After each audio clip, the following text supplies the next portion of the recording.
Okay, so here we are. We have an image for Karen now. Let me switch over. Karen, your image of the flowers with the soft background, lots of things I love about it, although it's not a critique. I do like that we get a lead in from the corner and we have this beautiful soft shape, like almost like an S through here. And so the composition is really solid. And I really don't mind that you've cut off the petals on the edges. I think this works well as an image. There's a couple of things I'd like to address. You had lots of great advice in the community.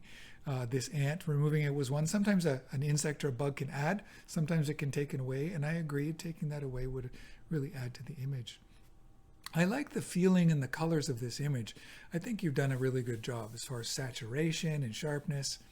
Two areas I'd address. One is this part of the background, this line and this bump here, aren't consistent with the rest of the background feeling, and so I would heal those out. And in Photoshop, I would use a cloning technique, which I'm going to show you. But in Lightroom, let me just grab this cloning tool, but let me switch it to heal. And I want to show you the difference again. I do this a lot, the difference between clone and heal. First, we might think that it's all right to clone it out, and we could have a certain amount of success. So in here, we clone and it just grabs another area. But you see how cloning literally takes exactly the area we wanted and it moves it over. See that? And so it doesn't blend as well.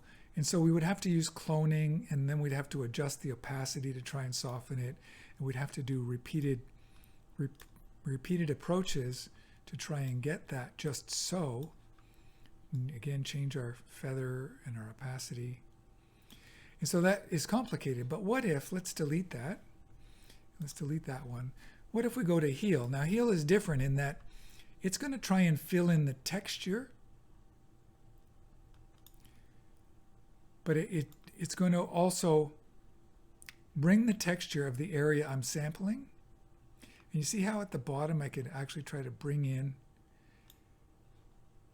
this area, something that looks similar like there. But you see how I'm getting this little blush, this little reddish blush? I don't know if you can see that. Sometimes we can stop that from happening because we have a tendency to want to feather it. If we remove the feather, if we reduce the feather, we can prevent that from happening sometimes. Sometimes not. And I'm going to just delete and start again on this just to see if that will help us now by removing the feather on that. Even from over here, it's not too bad, or up here. There. Not too bad. I'm still getting a little blushing from that. The more I have opacity. So I'm actually going to delete that. We're going to try again, and we're just going to get close to the edge this time. There, just like that. And pull that texture in from somewhere else and turn our opacity up. What the heal does, rather than taking the tone from where I'm sampling, it tries to take just the texture and match the surrounding tones. So that's a really good point. So I'm going to do this again. Notice you can't click down while you're on another pin. See that? It disappears. So you have to start away from it and then come down and do another one. So we can actually grab all of that and use another spot. It's actually sampled really well. And I'm going to do up here. I'm going to take that out up there. Maybe sample over there. And then finally this little line in here, we're just going to scribble around in there. Take care of that.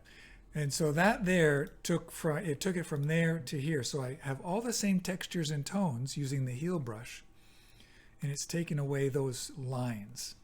And so that's what I wanted to show you here. Now let's take a trip. We're going to keep the original now. We're going to turn that off. And I'm actually going to, here, let's turn it on, make a virtual copy. There, and then reset it.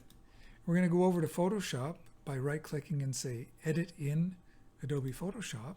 And we're going to edit a copy. We don't have to because I haven't changed the original at this point, so we can just edit the original. And it's going to load us up. And I'll show you an approach to do this in Photoshop using the Clone Stamp tool.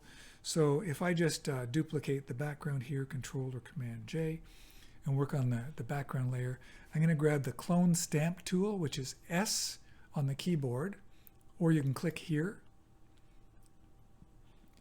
And having the clone stamp tool means we press the Alt or Option key. And I want to make my circle a little bigger so the square bracket keys can do that, or the wheel on my Wacom tablet can do that. And if I have the Alt or Option key clicked, if I right click, I can change the opacity by dragging up and down. This is while my Alt or Option key is clicked. And if I go there, up and down, see the opacity changes.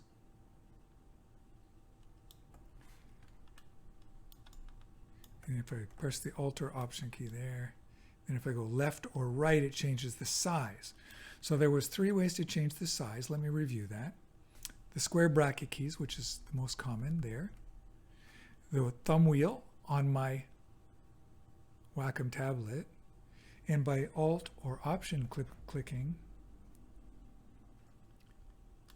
I can drag left and right to change the size, or up and down to change the opacity, or pardon me, the feather of my tool. So that's really cool. Now, what do I want to do here? I'm just going to use, and actually like to use a fairly hard-edged brush for this. Not too soft, not perfectly hard, but I'm going to change my opacity down to maybe 30% up here. See, there's 30% now. And I'm going to, if I press my Alt or Option key again, I can sample, and then I can tap at 30% on my image. And so I'm just tapping little bits at a time from my image over the pesky little area I want to deal with. There. Now I'm going to just make my circle a little smaller so I can get in a little tighter, and just tap over here and tap there. Now let's turn that top layer off and on. So it's very similar to what I did in Lightroom. Now, using the same tool, we can get rid of, and we're just going to zoom in here, and it's a little more pixelated because I did grab this off of the web, but what we're going to do is we're actually going to go to a higher opacity rate. Let's even pick 90%. So we can just key in 90 on my keyboard, as long as this is, I can also just press the letter 9. See, 8 is 80, 7 is 70, or if you do it too quickly, I just put 87. 7 or 70 there, we can type it in. But you can also highlight and change the number there. So let's zoom smaller. Let's make our area smaller. And again, we want a little bit soft, not too soft, not too hard. So maybe right about there, matching kind of the softness of the edge that's already here. And let's just sample just above the area that we want to fix up. And just be careful as we come down along it. If I make it even a little smaller, it may work a little better. Let's just be just above it. And if I just keep working along. If I make it too hard an edge, it won't be the same as the area I'm working on. So I'm constantly resampling. I'll get rid of that. And just sample and then paint. Sample and then paint. Sampling is Alt-clicking when you see the little target, and then painting is just clicking.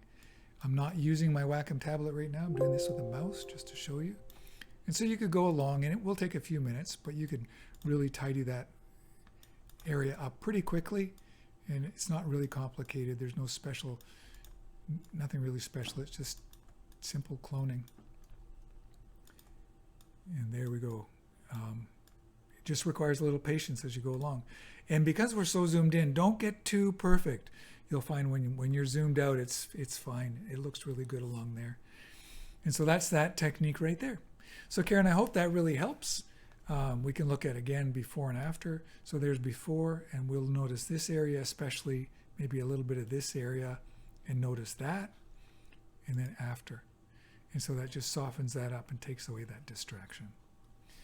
And so when you're happy with this, you can save it back as a layered document, or you can flatten this, say flatten. Remember, once you flatten and save, you can't get back to your layers again, so make sure you don't ever need to get back to it. When you close it and you click Save, this should be popping back to Lightroom for me. And let's go back to Lightroom. And it did. There it is. There's the saved copy with the fixes to that area of the image and to the background. And so, yeah, that's it. So that's the one we did in Lightroom. That's the one we did in Photoshop.